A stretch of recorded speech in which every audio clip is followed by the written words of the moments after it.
नमस्कार, स्वागत है न्यूज़ 18 का डिजिटल प्लेटफॉर्म देख रहे हैं आप। मैं हूं आपके साथ पूजा सचदेवा।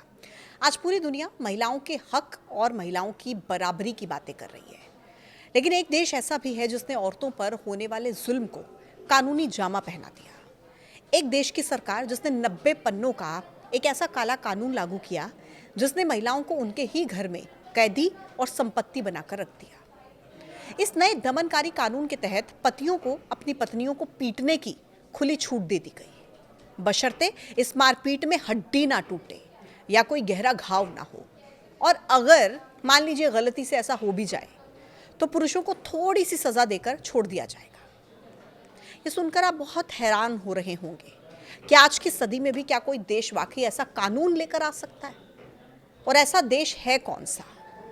ये देश है अफगानिस्तान, जहां की तालिबानी सरकार ने फिर एक बार महिलाओं के खिलाफ एक खौफनाक कानून लागू कर दिया। इस नए फरमान ने घरेलू हिंसा को एक तरह से लीगल कर दिया है। अब इस देश में मर्दों को खुलेआम अपनी बीवी और बच्चों पर हाथ उठाने की इजाजत मिल गई है। बस एक छोटी सी शर्त रखी गई है, और शर्त यह कि हड्डी नहीं टूटनी चाहिए। और अगर मान लीजिए हड्डी टूट जाती है तो 15 दिन की जेल होगी और 15 दिन के बाद घर वापसी। लेकिन अगर पति से बिना पूछे पत्नी बाहर जाती है, किसी रिश्तेदार से मिलने मान लीजिए चली गई, तो उसे 3 महीने की जेल होगी। मतलब पति पीट पीट कर पत्नी की हड्डी भी तोड़ दे तो 15 दिनों के अंदर जेल से बाहर। और अगर पत्नी पति से बिना पूछे बाहर चली जाए, अपने रिश्तेदारों से मिलने चली जाए, तो 3 महीने जेल के अंदर।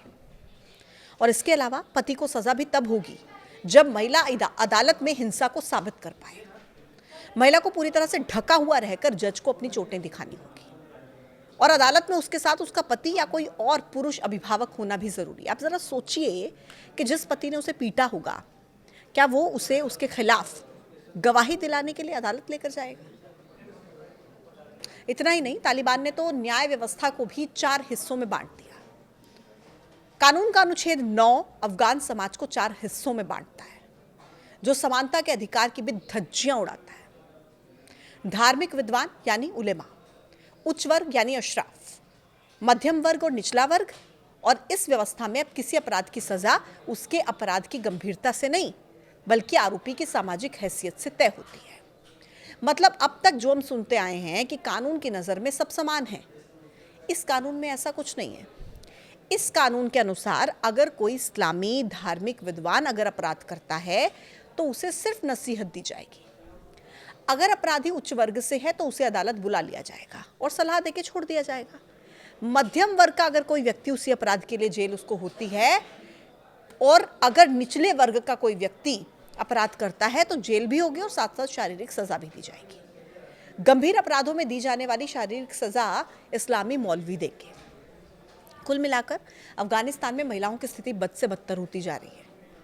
अफगानिस्तान को चलाने वाले तालिबान ने एक नया कानून लागू कर दिया है जो महिलाओं के खिलाफ घरेलू हिंसा को कानूनी रूप से मान्यता देता है। ये दंड संहिता तालिबान के सर्वोच्च नेता हिब्बतुल्लाह अखुंदजादा के हस्ताक्षर से लागू हुई है। मानवाधिकार समूह रावदारी का कहना है कि कानून महिलाओं को इंसान नहीं, बल्कि पति की गुलाम या प्रॉपर्टी की तरह पेश करता है। तालिबान ने 2009 में लागू किए गए elimination of violence against women EVAM इस कानून को पूरी तरह से खत्म कर दिया। यह कानून पिछली सरकार के दौरान महिलाओं को घरेलू हिंसा से बचाने के लिए बनाया गया था। मानवाधिकार समूहों का कहना है कि लोग इस संहिता के खिलाफ बोलने से भी डर रहे हैं, यहां तक कि गुमनाम रहकर भी, क्योंकि तालिबान ने नया फैसला जारी किया है कि इस नए संहिता पर चर्चा करना भी अपराध है। महिलाओं और लड़कियों के खिलाफ हिंसा पर संयुक्त राष्ट्र की विशेष प्रतिनिधि रीम अलसालेम ने एक्स पर लिखा कि इस नए कानून का महिलाओं और लड़कियों पर असर बहुत डरावना है। तालिबान ये अच्छी तरह से समझ चुका है कि इन्हें रोकने वाला कोई नहीं है।